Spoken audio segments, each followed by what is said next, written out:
തുലാം രാശിക്കാരെ, ഒന്ന് നിൽക്കൂ. ഇപ്പോൾ നിങ്ങളുടെ ജീവിതത്തിൽ എന്തോ ഒന്ന് സംഭവിക്കാൻ പോകുന്നു. അത് നിങ്ങൾ പ്രതീക്ഷിച്ചതല്ല, അത് നിങ്ങൾ ആഗ്രഹിച്ചതുമല്ലായിരിക്കാം. പക്ഷേ അത് നിങ്ങളുടെ ജീവിതത്തെ മാറ്റിമറിക്കാൻ പോകുന്നു. ഒരു തീരുമാനം, ഒരു വലിയ തീരുമാനം. ആ തീരുമാനം ഇനി ഒഴിവാക്കാൻ പറ്റില്ല. ഇനി കണ്ണടച്ചിരിക്കാൻ പറ്റില്ല. ഇനി മൗനം പാലിക്കാൻ പറ്റില്ല. കാരണം ആകാശം മാറുകയാണ്, ഗ്രഹങ്ങൾ സംസാരിക്കുകയാണ്, നിങ്ങളുടെ നക്ഷത്രം ഉണർന്നിരിക്കുകയാണ്. ഈ നിമിഷം ഈ വീഡിയോ കാണുന്ന നിങ്ങൾക്ക് ഒരു കാര്യം പറയട്ടെ. ഇത് യാദൃശ്ചികമല്ല.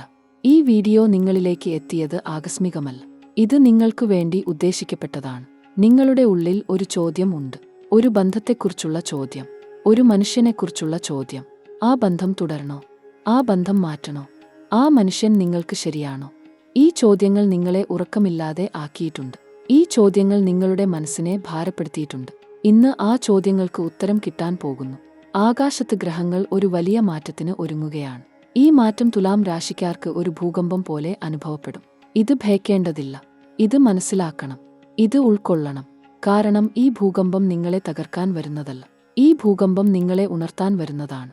നിങ്ങൾ ഉറങ്ങിക്കിടക്കുന്ന ഒരു ജീവിതത്തിൽ നിന്ന് ഉണർത്താൻ, നിങ്ങൾ സഹിച്ചുകൊണ്ടിരുന്ന ഒരു ബന്ധത്തിൽ നിന്ന് ഉണർത്താൻ, നിങ്ങൾ ഒഴിവാക്കിക്കൊണ്ടിരുന്ന ഒരു സത്യത്തിലേക്ക് ഉണർത്താൻ. ഗുരു ഭഗവാൻ ഇപ്പോൾ ചലിക്കുകയാണ്. ഗുരു ഭഗവാൻ എന്ന് പറയുന്നത് ബൃഹസ്പതി, ജ്ഞാനത്തിന്റെ ഗ്രഹം, ഭാഗ്യത്തിന്റെ ഗ്രഹം, വളർച്ചയുടെ ഗ്രഹം. ഈ ഗ്രഹം ഇപ്പോൾ തുലാം രാശിക്കാരുടെ ബന്ധഭാവത്തിൽ തന്റെ ദൃഷ്ടി പതിപ്പിക്കുകയാണ്. ഇത് ഒരു ചെറിയ കാര്യമല്ല. ഗുരുവിന്റെ ദൃഷ്ടി ഒരിടത്ത് പതിക്കുമ്പോൾ ആ ഇടം ഒരിക്കലും മുമ്പ് ആയിരുന്നതുപോലെ ആകില്ല. ആ ഇടം ഉണരും, ആ ഇടം വളരും, ആ ഇടം ഒരു തീരുമാനത്തിലേക്ക് നിങ്ങളെ കൊണ്ടുപോകും. അതോടൊപ്പം ശനി ഭഗവാൻ, ഈ ശനി ഭഗവാൻ ഇപ്പോൾ നിങ്ങളുടെ ജീവിതത്തിൽ ഒരു കർശനമായ ഭരണം നടത്തുകയാണ്. ശനി ദേവൻ കർമ്മത്തിന്റെ ദേവൻ, ന്യായത്തിന്റെ ദേവൻ. ശനി ദേവൻ ഒരു കാര്യം എപ്പോഴും ചെയ്യും. നിങ്ങൾ ഒഴിവാക്കിക്കൊണ്ടിരുന്ന ആ കാര്യം അദ്ദേഹം നിങ്ങളുടെ മുന്നിൽ കൊണ്ടുവന്ന് വെക്കും. ഓടിക്കളഞ്ഞ ആ സത്യം തിരിച്ചു കൊണ്ടുവരും.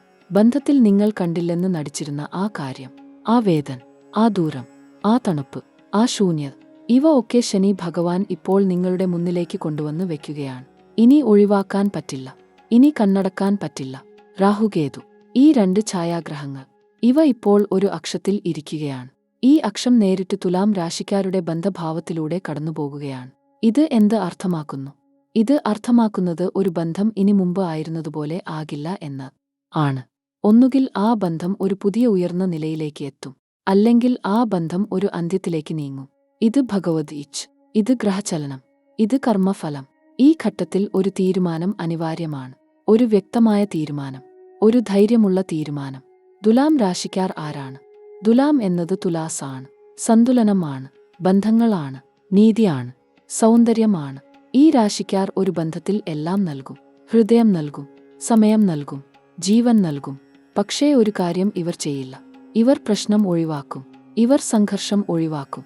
ഇവർ ഒരു ബുദ്ധിമുട്ടുള്ള സത്യം പറയുന്നതിൽ നിന്ന് ഒഴിഞ്ഞുമാറും. ബന്ധം നിലനിർത്താൻ വേണ്ടി ഇവർ സ്വന്തം വേദന ഉള്ളിലൊതുക്കും, സ്വന്തം ആനന്ദം ത്യജിക്കും. ഇത് ഇവരുടെ ഏറ്റവും വലിയ ശക്തിയും ഏറ്റവും വലിയ ബലഹീനതയുമാണ്. ഇനി ആ നേരം അവസാനിക്കുകയാണ്. ഗ്രഹങ്ങൾ ഇനി ഇത് അനുവദിക്കില്ല. ഗ്രഹങ്ങൾ ഇനി തുലാം രാശിക്കാർ അർഹിക്കുന്ന ആ ജീവിതം, ആ ബന്ധം, ആ സ്നേഹം, ആ ബഹുമാനം ഇവർക്ക് ലഭ്യമാക്കാൻ ഒരുങ്ങുകയാണ്. പക്ഷേ അതിനു മുമ്പ് ഒരു ഘട്ടം കടക്കണം. ഒരു ചോദ്യത്തിന് ഉത്തരം നൽകണം. ഒരു തീരുമാനം എടുക്കണം. ആ ഘട്ടം ഇതാ ആരംഭിക്കുകയാണ്. അടുത്ത 7 നാട്ടിൽ, ഈ 7 ദിവസം, ഇത് തുലാം രാശിക്കാർക്ക് ഒരു ചരിത്രപ്രധാനമായ 7 ദിവസമാണ്. ഒന്നാം ഘട്ടം.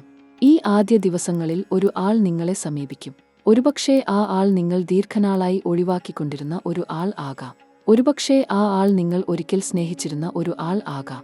ഒരുപക്ഷേ ആ ആൾ നിങ്ങൾ ഇപ്പോഴും ഒന്നിച്ചു ജീവിക്കുന്ന ഒരു ആൾ ആകാം. ആ ആൾ ഒരു കാര്യം പറയും, ഒരു ചോദ്യം ചോദിക്കും, ഒരു സത്യം വെളിപ്പെടുത്തും. ആ നിമിഷം നിങ്ങൾ ഒരിക്കലും മറക്കില്ല.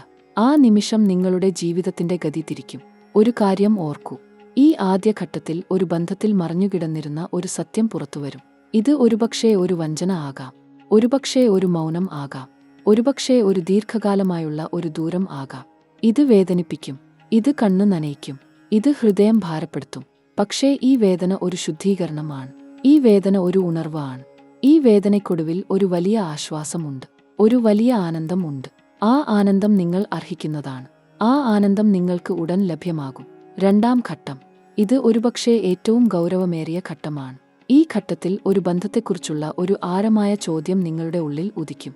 ഈ ചോദ്യം നിങ്ങൾ ഒരിക്കൽ ഒഴിവാക്കിക്കൊണ്ടിരുന്ന ചോദ്യമാണ്. ഈ ബന്ധം ശരിക്കും എന്നെ സന്തോഷിപ്പിക്കുന്നുണ്ടോ? ഈ ബന്ധത്തിൽ ഞാൻ ശരിക്കും മൂല്യവത്തായ ഒരു ആൾ ആണോ? ഈ ബന്ധം തുടർന്നാൽ എന്റെ ഭാവി എന്തായിരിക്കും? ഈ ചോദ്യങ്ങൾ ഉദിക്കുമ്പോൾ ഭയക്കരുത്. ഈ ചോദ്യങ്ങൾ ഉദിക്കുന്നത് ഗ്രഹശക്തിയാണ്. ഗുരു ഭഗവാൻ നിങ്ങൾക്ക് ജ്ഞാനം നൽകുകയാണ്. ശനി ഭഗവാൻ നിങ്ങൾക്ക് ദിശ നൽകുകയാണ്. ഈ ഘട്ടത്തിൽ ഒരു കൂടിക്കാഴ്ചയും ഉണ്ടാകും. ഒരു ദീർഘമായ സംഭാഷണം, ഒരുപക്ഷേ ഒരു വഴക്ക്, ഒരുപക്ഷേ ഒരു കരച്ചിൽ, ഒരുപക്ഷേ ഒരു ദീർഘമൗനം. ഈ നിമിഷം ഒരു ദൗർബല്യത്തിന്റെ നിമിഷം അല്ല. ഈ നിമിഷം ഒരു ശക്തിയുടെ നിമിഷമാണ്. ഈ നിമിഷം കഴിഞ്ഞാൽ ആ ബന്ധം ഒന്നുകിൽ ഒരു പുതിയ ഉണർവ് അനുഭവിക്കും, അല്ലെങ്കിൽ ആ ബന്ധം ഒരു ആദ്ദേഹം ഉചിതമായ ഒടുക്കത്തിലേക്ക് നീങ്ങും. ഇതിൽ ദൈവം ഒരു ഉദ്ദേശ്യമുണ്ട്. ഈ ഉദ്ദേശ്യം നിങ്ങളുടെ ജീവിതത്തിലെ ഏറ്റവും വലിയ ഉദ്ദേശ്യമാണ്. മൂന്നാം ഘട്ടം. ഇതാ ഏറ്റവും ശക്തമായ ഘട്ടം. ഈ ഘട്ടത്തിൽ ഒരു ആഴമായ ആന്തരിക ഉണർവുണ്ടാകും. ഒരു തീരുമാനം നടക്കും. ആ തീരുമാനം ഒരുപക്ഷേ ബുദ്ധിമുട്ടുള്ളതായിരിക്കാം. ഒരുപക്ഷേ ആ തീരുമാനം ഒരു ബന്ധം ഉറപ്പിക്കുന്ന തീരുമാനം ആകാം. ഒരുപക്ഷേ ആ തീരുമാനം ഒരു ബന്ധം ഒടുക്കുന്ന തീരുമാനം ആകാം. ഏതായാലും ആ തീരുമാനം ശരിയായ തീരുമാനമാണ്. ഗ്രഹശക്തി ആ തീരുമാനത്തെ അനുഗ്രഹിക്കും. ആ തീരുമാനം നിങ്ങളുടെ ജീവിതത്തിന്റെ ഗതി ശരിയായ ദിശയിലേക്ക് തിരിക്കും.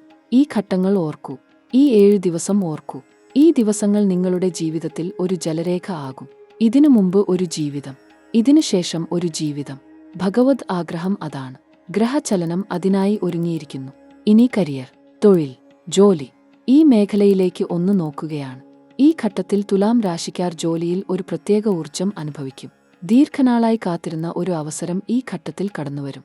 ഒരു വലിയ ഉത്തരവാദിത്തം ഏൽപ്പിക്കപ്പെടും. ഒരു പ്രൊമോഷൻ, ഒരുപക്ഷേ ഒരു പ്രശംസ, ഒരു പ്രോജക്റ്റ്, ഒരു പ്രധാനപ്പെട്ട ദൗത്യം.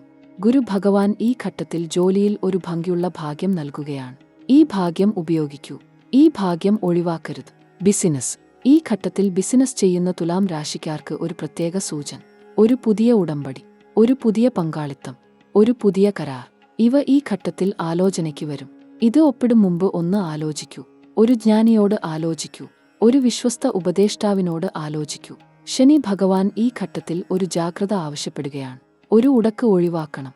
ഒരു ധൃതിപ്പിച്ചുള്ള തീരുമാനം ഒഴിവാക്കണം. ക്ഷമ ഒരു ആഭരണമാണ് ഈ ഘട്ടത്തിൽ. പണം, ധനം. ഈ ഘട്ടത്തിൽ ഒരു ധനപ്രവാഹം ആരംഭിക്കുകയാണ്. ദീർഘനാളായി ഉള്ളിൽ കിടന്ന ഒരു കടം ഒടുങ്ങും. ഒരു തടഞ്ഞ ശമ്പളം ലഭ്യമാകും. ഒരു ആർജിത ഫലം കൈ നിറഞ്ഞ് ലഭ്യമാകും. ഇത് ഒരു ദൈവദാനമാണ്. ഗ്രഹശക്തിയുടെ ഒരു ആനുകൂല്യമാണ്. ഈ ധനം ഉപയോഗിക്കൂ. ഈ ധനം ദൈവകാര്യങ്ങൾക്ക് ഉതകൂ. ഈ ധനം ദാനം ചെയ്യൂ. ദാനം ചെയ്യുന്ന ഓരോ തുകയ്ക്കും ഗ്രഹദൈവങ്ങൾ 10 ഇരട്ടിയാക്കി തിരിച്ചു നൽകും. ഇനി ബന്ധം, ഇനി സ്നേഹം. ഇതാ ഈ വീഡിയോയുടെ ഹൃദയം. ഈ ഭാഗം ഒരു ശ്വാസം പോലും കളയാതെ ശ്രദ്ധിക്കൂ. കാരണം ഇത് നിങ്ങൾ ദീർഘനാളായി കേൾക്കണം എന്ന് ആഗ്രഹിച്ചിരുന്ന ഒരു സത്യമാണ്. തുലാം രാശിക്കാർ ഒരു ബന്ധത്തിൽ. ഇവർ ഒരു ബന്ധത്തിൽ ഹൃദയം ഒഴിച്ചു നൽകും. ഹൃത്സ്പന്ദനം ഒഴിച്ചു നൽകും. ഉറക്കം ഇല്ലാതെ ഒരാൾക്ക് വേണ്ടി ചിന്തിക്കും. ഒരാളുടെ കണ്ണ് നനഞ്ഞാൽ ഇവരുടെ ഉള്ളം ഉലയും. ഒരാൾ വേദനിച്ചാൽ ഇവർ ഉള്ളിൽ വേദനിക്കും. ഇതൊക്കെയാണ് ഇവർ. ഈ ഒരു ഗുണം ഒരു ദൈവദാനമാണ്. ഈ ഒരു ഗുണം ഒരു അപൂർവ ശക്തിയാണ്. പക്ഷേ ഈ ഘട്ടത്തിൽ ഒരു ചോദ്യം. ആ ഒരാൾ നിങ്ങളുടെ ഈ സ്നേഹം അർഹിക്കുന്നുണ്ടോ? ആ ഒരാൾ നിങ്ങൾക്ക് തുല്യമായ ഒരു ഹൃത്സ്പന്ദനം നൽകുന്നുണ്ടോ? ഈ ചോദ്യം ഇന്ന് ഉൾക്കൊള്ളൂ. ഈ ചോദ്യം ഇന്ന് ഉത്തരം കണ്ടെത്തൂ. ഗ്രഹചലനം ഒരു കാര്യം ഈ ഘട്ടത്തിൽ സ്പഷ്ടമായി പറയുന്നു. ഒരു ഏകപക്ഷീയ ബന്ധം ഇനി ഈ ഗ്രഹശക്തി പിന്തുണയ്ക്കില്ല. ഒരുവശ സ്നേഹം ഇനി ഈ ഗ്രഹശക്തി ആനുകൂലിക്കില്ല. ഇരുഭാഗത്തും ഒരേ ആഴത്തിലുള്ള ഒരു ബന്ധം. ഇരുഭാഗത്തും ഒരേ ബഹുമാനം. ഇരുഭാഗത്തും ഒരേ ആദരവ്. ഇത് ആണ് ഈ ഗ്രഹഘട്ടം ആവശ്യപ്പെടുന്നത്. ഇതിൽ കുറഞ്ഞ ഒരു ബന്ധം ഈ ഘട്ടം ഒഴിച്ചുമാറ്റും. ഒരു ബന്ധം ഈ ഘട്ടത്തിൽ ഒരു ഭംഗിയുള്ള ഒരു തലത്തിലേക്ക് ഉയരും. ആ ബന്ധം ഒരു ദൈവ അനുഗ്രഹമാണ്. ആ ബന്ധം ഒരു ഗ്രഹ ഉപഹാരമാണ്. ആ ബന്ധം ഇനി ഒരിക്കലും ബലഹീനം ആകില്ല. ആ ബന്ധം ഇനി ഒരിക്കലും ഒടിഞ്ഞു വീഴില്ല. ആ ബന്ധം ഒരു ജ്വാല ആണ്. ആ ജ്വാല ഈ ഘട്ടത്തിൽ ഒരു ആഴമായ ഉജ്ജ്വലിക്കൽ അനുഭവിക്കും. വിവാഹം. ഈ ഒരു വാക്ക് കേൾക്കുമ്പോൾ തന്നെ തുലാം രാശിക്കാരുടെ ഹൃദയം ഒരുപക്ഷേ ഒരു നിമിഷം നിൽക്കും. കാരണം ഈ ഘട്ടത്തിൽ വിവാഹ കാര്യങ്ങളിൽ ഒരു വലിയ ചലനം ഉണ്ടാകാൻ പോകുകയാണ്. ദീർഘനാളായി കാത്തിരുന്ന ഒരു വിവാഹ ആലോചന ഈ ഘട്ടത്തിൽ ഒരു ഉറപ്പിലേക്ക് എത്തും. ദീർഘനാളായി തടഞ്ഞുനിന്ന ഒരു വിവാഹ കാര്യം ഈ ഘട്ടത്തിൽ ഒഴുകിത്തുടങ്ങും. ഗുരു ഭഗവാൻ 7ാം ഭാവത്തിൽ ദൃഷ്ടി പതിപ്പിക്കുമ്പോൾ അത് വിവാഹ ഭാഗ്യമാണ്. അത് ദാമ്പത്യ ഭാഗ്യമാണ്. അത് ഒരു ജീവിത പങ്കാളിയുടെ ഭാഗ്യമാണ്. ഇതിനകം വിവാഹം കഴിഞ്ഞ തുലാം രാശിക്കാർക്ക് ഒരു സൂചന. ഈ ഘട്ടത്തിൽ ദാമ്പത്യ ജീവിതം ഒരു പ്രധാന വഴിത്തിരിവിൽ ആണ്. ദീർഘനാളായി ഉള്ളിൽ അടിഞ്ഞുകൂടിയ ഒരു ദൂരം, ഒരു തണുപ്പ്, ഒരു ഒഴുകാതിരുന്ന ഒരു ഭാഷ. ഇവ ഒക്കെ ഈ ഘട്ടത്തിൽ ഉരുകും. ഒരു ദീർഘ സംഭാഷണം ഉണ്ടാകും. ഒരു ഹൃദ്യമായ ഒരു ഇണക്കം ഉണ്ടാകും. ദൈവം ആ ദാമ്പത്യ ബന്ധത്തെ ഒരു പുതിയ ഉണർവ് നൽകും. ഒരു പുതിയ ആരംഭം നൽകും. ആ ആരംഭം ഒരു ആനന്ദമാണ്. ആ ആനന്ദം ഒരു ദൈവദാനമാണ്. പക്ഷേ ഒരു ജാഗ്രത. ദാമ്പത്യ ജീവിതത്തിൽ ഈ ഘട്ടത്തിൽ ഒരു മൂന്നാം വ്യക്തിയുടെ ഇടപെടൽ ഉണ്ടാകാം. ഒരു ബന്ധുവിന്റെ ഇടപെടൽ, ഒരു സ്നേഹിതന്റെ ഇടപെടൽ. ഈ ഇടപെടൽ ഒരു ഭിന്നിപ്പ് ഉണ്ടാക്കാൻ ശ്രമിക്കും. ഈ ഇടപെടലിൽ ഒഴുകിപ്പോകരുത്. ഈ ഇടപെടലിൽ ഭ്രമിക്കരുത്. ഇരുവരും തമ്മിൽ ഒരു നേരിട്ടുള്ള സംഭാഷണം നടത്തൂ. ഇരുവരും ഹൃദയം തുറന്ന് ഒരു കൂടിക്കാഴ്ച നടത്തൂ. ആ ഒരു കൂടിക്കാഴ്ചയിൽ ആ ദൂരം ഒഴുകിപ്പോകും. ആ ഒരു ഒരുമ വീണ്ടും ഉദിക്കും. കുടുംബം. ഈ ഘട്ടത്തിൽ കുടുംബ ജീവിതത്തിൽ ഒരു ഊഷ്മളത ഉദിക്കുകയാണ്. ദീർഘനാളായി അകന്നുനിന്ന ഒരു കുടുംബ ബന്ധം ഈ ഘട്ടത്തിൽ അടുക്കും. ഒരു മൂത്ത ബന്ധു ഒരു ഉപദേശം നൽകും. ആ ഉപദേശം ഒരു ദൈവ സന്ദേശമാണ്. ആ ഉപദേശം ശ്രദ്ധിക്കൂ. ആ ഉപദേശം ഉൾക്കൊള്ളൂ. കുടുംബത്തിൽ ഒരു ആഘോഷകാര്യം ഉദ്ദേശിക്കപ്പെടും. ഒരു ജ്ഞാനസ്നാന കാര്യം, ഒരുപക്ഷേ ഒരു നിശ്ചയകാര്യം, ഒരുപക്ഷേ ഒരു ഗൃഹപ്രവേശം. ഇവ ഒക്കെ ഈ ഘട്ടത്തിൽ ആലോചനയ്ക്ക് വരും. ഇവ ഒക്കെ ഈ ഘട്ടത്തിൽ ഒരു ആനന്ദമാണ്. ഒരു ജാഗ്രത. കുടുംബത്തിൽ ഒരു പ്രശ്നം ഉണ്ടായാൽ ഒഴിഞ്ഞുമാറരുത്. ഒഴിഞ്ഞുമാറരുത്. ഒരു ഇടനിലക്കാരൻ ആകൂ. ഒരു ഇണക്കദൂതൻ ആകൂ.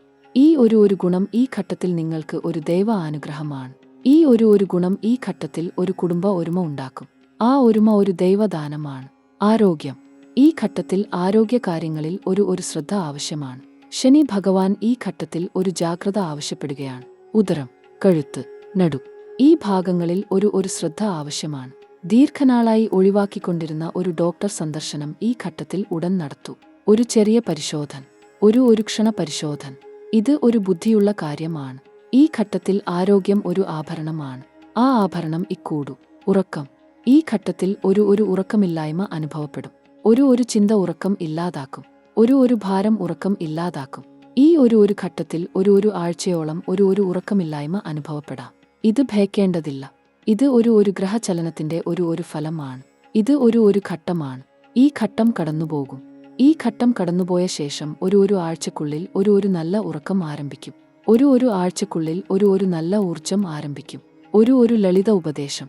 ഉറങ്ങുന്നതിനു മുമ്പ് ഒരു ഭഗവത്ഗീത ശ്ലോകം ഉരുവിടൂ. ഒരു ദൈവനാമം ഉരുവിടൂ. ഒരു ധ്യാനം ചെയ്യൂ. ഇത് ഒരു ഉറക്കം ആഴ്ച കൊണ്ട് ശരിയാക്കും. ഇത് ഒരു ഗ്രഹദോഷം ആഴ്ച കൊണ്ട് ശരിയാക്കും. വിദ്യ, പഠനം. ഈ ഘട്ടത്തിൽ പഠിക്കുന്ന തുലാം രാശിക്കാർക്ക് ഒരു സന്തോഷവാർത്ത. ഗുരു ഭഗവാൻ ഈ ഘട്ടത്തിൽ ഒരു ജ്ഞാനദൃഷ്ടി നൽകുകയാണ്. ഒരു ബുദ്ധി ദൃഷ്ടി നൽകുകയാണ്. ഈ ഘട്ടത്തിൽ ഒരു ബുദ്ധി ഒഴുക്ക് ആരംഭിക്കും. ഒരു ജ്ഞാന ഉദ്ദേശം ഉദിക്കും. ഒരു പ്രോത്സാഹനം ലഭ്യമാകും. ഒരു ഗുരു ഒരു ദിശ കാണിക്കും. ആ ദിശ ശ്രദ്ധിക്കൂ. ആ ദിശ പിന്തുടരൂ. ആ ദിശ ഒരു ദൈവ ആശ്രയമാണ്. ഉന്നത വിദ്യ, ഒരു ഉന്നത ഡിഗ്രി, ഒരു ഉന്നത ഗവേഷണം. ഇവ ഈ ഘട്ടത്തിൽ ഒരു ആലോചനയ്ക്ക് വരും. ഒരു ദൂരദേശ വിദ്യ ആലോചനയ്ക്ക് വരും. ഒരു ഉന്നത വിദ്യ ആലോചനയ്ക്ക് വരും. ഇത് ഒരു ഗ്രഹ അനുഗ്രഹമാണ്. ഇത് ഒരു ദൈവ ദൗത്യമാണ്. ഈ ദൗത്യം ഒഴിവാക്കരുത്. ഈ ദൗത്യം ഉൾക്കൊള്ളൂ. ദൂരദേശം, വിദേശ ആലോചന. ഈ ഘട്ടത്തിൽ ഒരു വിദേശ ആലോചന വരും. ഒരു ദൂരദേശ ആലോചന വരും. ഒരു ദൂരദേശ ജോലി ആലോചന വരും. ഒരുപക്ഷേ ഒരു ദൂരദേശ ബന്ധം ആലോചന വരും. ഇത് ഒരു ഗ്രഹ ദൈവ ദൗത്യമാണ്. ഇത് ഒരു ഭൂഗോള ആലോചന ആണ്. രാഹു ഭഗവാൻ ഈ ഘട്ടത്തിൽ ഒരു ദൂരദേശ ആകർഷണം ഉണ്ടാക്കുകയാണ്. ഈ ആകർഷണം ഉൾക്കൊള്ളൂ. ഈ ആകർഷണം ഒരു ദൈവ ആശ്രയമാണ്. ഇനി ഒരു ഒറ്റ ജാഗ്രത. ഈ ഘട്ടത്തിൽ ഒരു ഒളിഞ്ഞ അപകടം ഉണ്ട്. ഈ അപകടം ഒരു ശത്രുവിൽ നിന്നല്ല. ഈ അപകടം ഒരു അപരിചിതനിൽ നിന്നുമല്ല. ഈ അപകടം ഒരു ഉള്ളിൽ നിന്നു വരുന്ന അപകടമാണ്. ഈ അപകടം ഒരു ഉള്ളിൽ ഉള്ള ഒരു ഭയമാണ്. ഒരു ഉള്ളിൽ ഉള്ള ഒരു സംശയമാണ്. ഒരു ഉള്ളിൽ ഉള്ള ഒരു ദൗർബല്യമാണ്. ആ ഭയം ഒരു ബന്ധം ഒടിക്കും. ആ സംശയം ഒരു ബന്ധം ഒടിക്കും. ആ ദൗർബല്യം ഒരു ബന്ധം ഒടിക്കും. ഈ ഘട്ടത്തിൽ ഒരു കാര്യം ഓർക്കൂ. ഭയത്തിൽ നിന്ന് ഒരിക്കലും ഒരു ബന്ധം ഉണ്ടാക്കരുത്. സ്നേഹത്തിൽ നിന്ന് ഉണ്ടാക്കൂ. ഭ്രമത്തിൽ നിന്ന് ഒരിക്കലും ഒരു തീരുമാനം എടുക്കരുത്. ബോധ്യത്തിൽ നിന്ന് തീരുമാനം എടുക്കൂ. ഈ ഒരു ജ്ഞാനം ഈ ഘട്ടത്തിൽ ഒരു ദൈവ അനുഗ്രഹമാണ്. രാഹു ഭഗവാൻ ഈ ഘട്ടത്തിൽ ഒരു ഭ്രമം ഉണ്ടാക്കും. ഒരു തെറ്റായ ആകർഷണം ഉണ്ടാക്കും. ഒരു തെറ്റായ ബന്ധത്തിലേക്ക് വലിക്കും. ആ വലിക്കലിൽ ഒഴുകിപ്പോകരുത്. ഒരു നിമിഷം നിർത്തൂ. ഒരു നിമിഷം ആലോചിക്കൂ. ഈ ആകർഷണം ശരിയാണോ? ഈ ആകർഷണം ദൈവ ഇഷ്ടമാണോ? ഈ ആകർഷണം ദീർഘകാലം നിലനിൽക്കുന്ന ഒന്നാണോ? ഈ ചോദ്യങ്ങൾക്ക് ഉത്തരം കണ്ടെത്തൂ. ഈ ഉത്തരങ്ങൾ ഒരു ദൈവ ദർപ്പണമാണ്. ഈ ഉത്തരങ്ങൾ ഒരു ദൈവ അനുഗ്രഹമാണ്. ഈ ഉത്തരങ്ങൾ ഒരു ദൈവ ദൗത്യമാണ്. കേതു ഭഗവാൻ ഈ ഘട്ടത്തിൽ ഒരു ഒഴുക്ക് ഉണ്ടാക്കും. ഒരു പഴയ ബന്ധം തിരിച്ചുവരും. ഒരു പഴയ ഓർമ്മ തിരിച്ചുവരും. ഒരു പഴയ സ്നേഹം തിരിച്ചുവരും. ഈ ഒഴുക്കിൽ ഒഴുകിപ്പോകരുത്. ആ പഴയ ബന്ധം എന്തുകൊണ്ട് അവസാനിച്ചു എന്ന് ഓർക്കൂ. ആ പഴയ ഓർമ്മ ഒരു ദർപ്പണമാണ്. ആ ദർപ്പണത്തിൽ സ്വയം കാണൂ. ആ ദർപ്പണത്തിൽ ഒരു ജ്ഞാനം കാണൂ. ആ ജ്ഞാനം ഒരു ദൈവദൗത്യമാണ്. ആ ജ്ഞാനം ഒരു ദൈവ അനുഗ്രഹമാണ്. ഇനി പരിഹാരങ്ങൾ. ഗ്രഹദോഷശമനം. ഈ ഘട്ടത്തിൽ ഒരു ലഘുവായ ഒരു ദൈവ ആരാധന ആരംഭിക്കൂ. ഒരു ലഘുവായ ഒരു ഉപദേശം, ഒരു ലഘുവായ ഒരു ക്ഷേത്ര ദർശനം, ഒരു ലഘുവായ ഒരു ദൈവഭജൻ, ഇവ ഒക്കെ ഈ ഘട്ടത്തിൽ ഒരു ദൈവ അനുഗ്രഹമാണ്. ഒന്നാമത്, ശുക്രദേവനെ ആരാധിക്കൂ. തുലാം രാശിക്കാരുടെ അധിപൻ ശുക്രദേവൻ ആണ്. ഈ ദേവനെ ഓരോ ദിവസവും ഒരു ഭജന ആരംഭിക്കൂ. ഒരു ശുക്ര ദൈവ ദർശനം ചെയ്യൂ. ഒരു ശുക്ര ദൈവ ആരാധന ചെയ്യൂ. ഈ ആരാധന ഈ ഘട്ടത്തിൽ ഒരു ദൈവ അനുഗ്രഹമാണ്. രണ്ടാമത്, ഒരു വെള്ളി ആഭരണം ധരിക്കൂ. ഒരു വെള്ളി മോതിരം, ഒരു വെള്ളി വളയം. ഈ വെള്ളി ശുക്രദേവന്റെ ലോഹമാണ്. ഈ ലോഹം ഈ ഘട്ടത്തിൽ ഒരു ദൈവ അനുഗ്രഹമാണ്. ഈ ലോഹം ഈ ഘട്ടത്തിൽ ഒരു ഗ്രഹദോഷ ശമനമാണ്. ഈ ലോഹം ഈ ഘട്ടത്തിൽ ഒരു ദൈവ ദൗത്യമാണ്. ഈ ലോഹം ഒരു ദൈവ ആഭരണമാണ്. മൂന്നാമത്, ഒരു ദിവസം ഒരു ഉപവാസം ആചരിക്കൂ. ഒരു ദൈവ ഉപവാസം, ഒരു ദൈവ ദർശനം, ഒരു ദൈവ ഭജൻ, ഇവ ഒക്കെ ഈ ഘട്ടത്തിൽ ഒരു ദൈവ അനുഗ്രഹമാണ്. ഈ ഉപവാസം ഈ ഘട്ടത്തിൽ ഒരു ഗ്രഹദോഷ ശമനമാണ്. ഈ ഉപവാസം ഈ ഘട്ടത്തിൽ ഒരു ദൈവ ദൗത്യമാണ്. നാലാമത്, ഒരു ദൈവ ദർശനം ചെയ്യൂ. ഒരു ക്ഷേത്ര ദർശനം ചെയ്യൂ.